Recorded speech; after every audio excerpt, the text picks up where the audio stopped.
How do you spell fear? F-E-A-R? What does fear stand for? There's a popular expression that says that fear stands for false expectations appearing as real. Is there anything in your life where fear is holding you back? Let's look at some other expressions for what fear stands for. Let's look at the next three expressions. Here's the first one. F-E-A-R. First experiences accepted as reality. Here's another one. Feelings and emotions allowed to run rampant and ruin our lives. And here's the third one. Failed experiments affecting our reasoning. Have you ever had a time where you had the first few experiences of doing something that you wanted to do, but the outcome was so horrific, you decided, I'm never going to do that again? This happens with public speaking a lot. People try to speak in public, and it was such a horrible experience that they've decided they're never going to do it again. And they accept that as the reality for them for the rest of their lives. But then they run into a situation where public speaking is very important. Maybe it's on a job.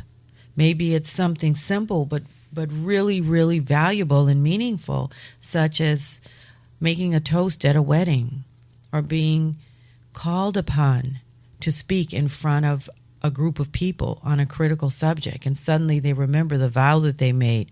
I'm never going to speak in public again. So that first experience is accepted as reality for the rest of your life. These feelings and emotions are being allowed to run rampant and ruin your current reality. Are we going to stop here and allow these fears to block us? What about trying something that failed and you were so devastated? A failed experiment, it affects our current reasoning. We reason right now that failure means that we will always be a failure. It allowed feelings of embarrassment. Feelings of embarrassment allowed to rule our current actions right now. So what are we going to do about all of this? Are we going to say that our dreams are forever going to be blocked by our fears? How to step out of this? What to do next? Well, I would like to suggest that possibly the very first step is to understand that when we try to do something and we fail, there's a possibility that all we have to do is go back to the drawing board and take a look at why we failed, you see. Failure is just a clue. It's not a conclusion. Many times, failure just gives us information. It's valuable. But it hurt our feelings so much that we are never willing to try again. So just going back and allowing our ego, you see, the role of the ego, we have to kind of take a look at that. Set our ego, our bruised ego aside a little bit and just evaluate what's going on. It has to do with risk, being willing to take a risk. See, because F-E-A-R can also stand for fear equated as risk. Are we willing to step out there and say, oh, no, I'm not willing to do that again. You know what happened last time, all right? But maybe this time round, we just have to understand that there needs to be room for practice. What? Practice. Yes, practice.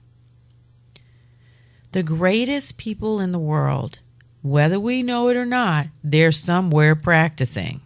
They didn't just pop out of the womb being great. We might think that even when we look at the incredible golfer Tiger Woods, who was sinking holes in one as a tiny little baby. But what a lot of people don't understand is that his father had him in a high chair as a child, as an infant.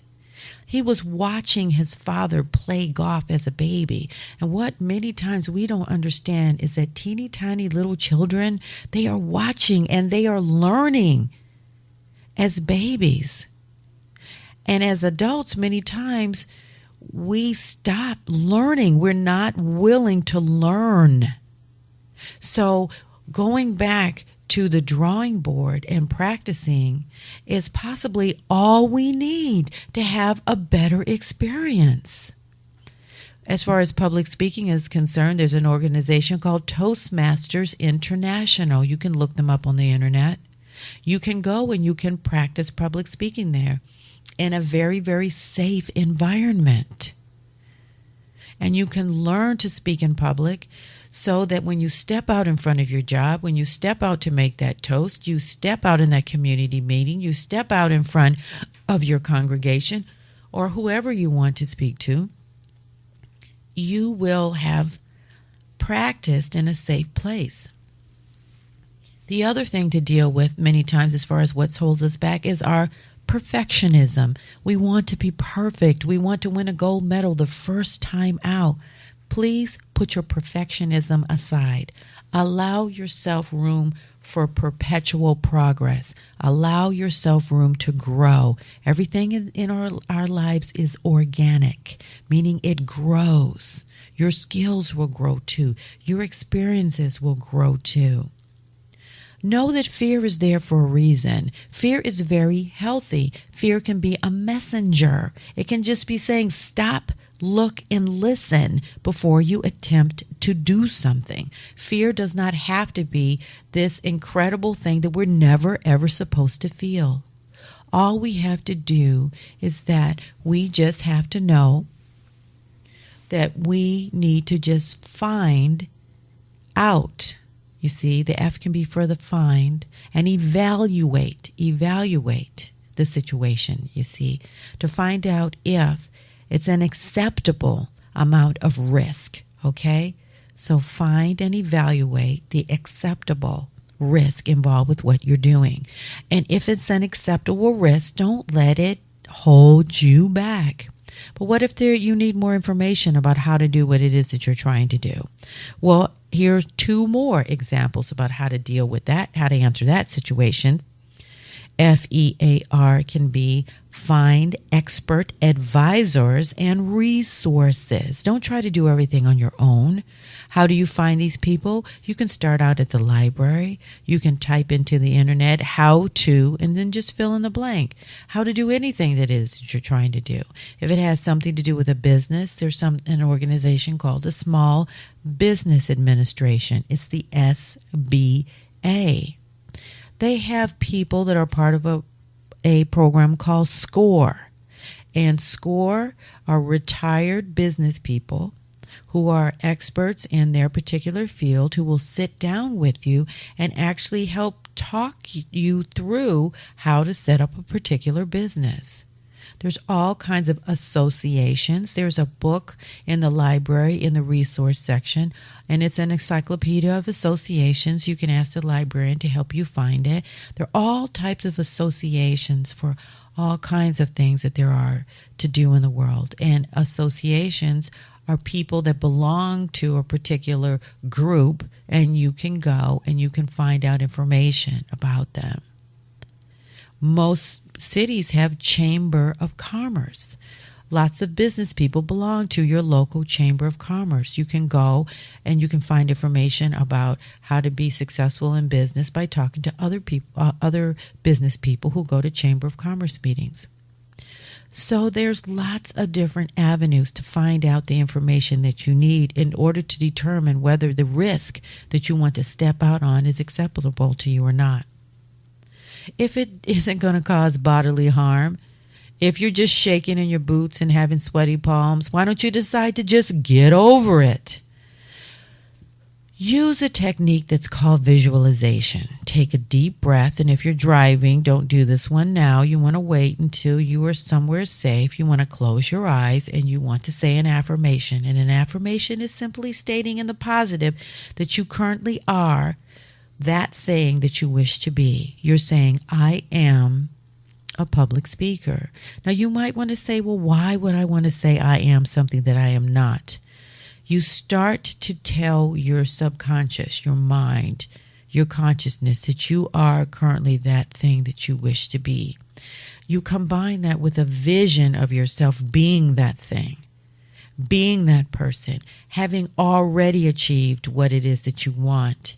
And in order to deal with the uncomfortable feeling that might come up, all you have to also do is ask yourself, how can I be a public speaker? Okay? So you say to yourself, I am a public speaker. Close your eyes. Ask yourself a series of questions. Who, what, and when? 1. Who would you like to speak to? And just close your eyes and see yourself standing, speaking to a group of people. Would it be children? Would it be adults? What would you like to talk about? Is there anything inside you that you'd like to share that you think other people would need to listen to? How could they learn? And where? Just simply where?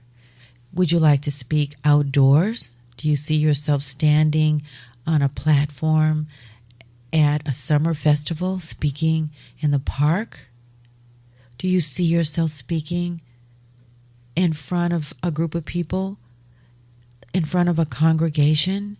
Just allow yourself to visualize and to dream. Start to manifest these dreams within and see yourself being that thing that you want to be, that person that you want to be. See it happening. And if you feel nervous, all you have to do is take a deep breath in and exhale. Deep breath in. And just allow the nervousness. See the nervousness just exhaling with your out breath. In, out. You don't have to be nervous, because just know whatever it is in life that you're being called to do, life wants you to do it. God wants you to do it. The universe wants you to do it. That's why you're being called to do it. And if you don't know how, remember, all you have to do is use F.E.A.R.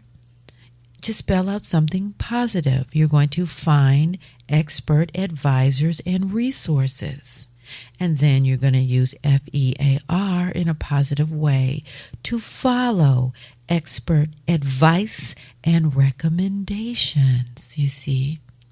Because the fear, now you're using it to mean something that's going to give you direction, that's going to give you information. And the fear equated as risk can be something that is acceptable to you, because now you have a path. You can have a plan to follow with the recommendations and the support. You see, the support by joining a group of people who are doing what it is that you want to do. You see, because sometimes we get around people and we tell them our dreams, and they're just dream stealers. They're dream stompers. They don't know anything about what it is that you want to do, but they want to tell you, oh, no, you can't do that. Get away from those kinds of people. Don't listen to them. Get around people who are doing what it is that you want to do. Read books. You can go to the library and look up books. You can rent DVDs. You can listen to CDs, all about what it is and how for you to achieve your dreams. And then you can follow the advice and you can make a plan.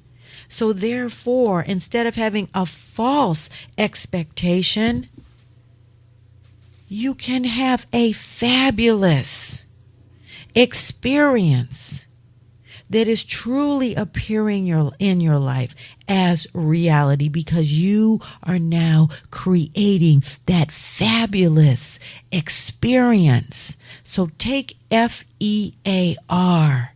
and change the negative meaning from something that is false something that is fearful to something that is fabulous and something that is fun. Have a good time with this. Stop allowing it to create so much anxiety. Life can be filled with wonderful and marvelous experiences. And if you fail, just turn that failure from a frown upside down into a smile. Why? Because successful people know that success is determined on how you handle failure. And just blend that failure in with following along your path, just like you sprinkle pepper. If you like pepper on your food, just use it as seasoning. Just realize all it's doing is seasoning the salad of your success, and mix that failure up in with everything and all the advice and everything else that you're doing, and make a wonderful and incredible success salad.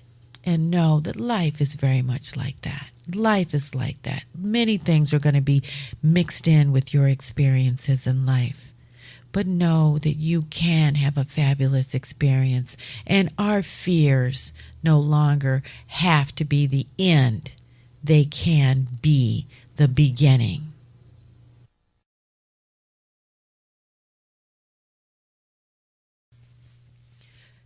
How do you spell fear?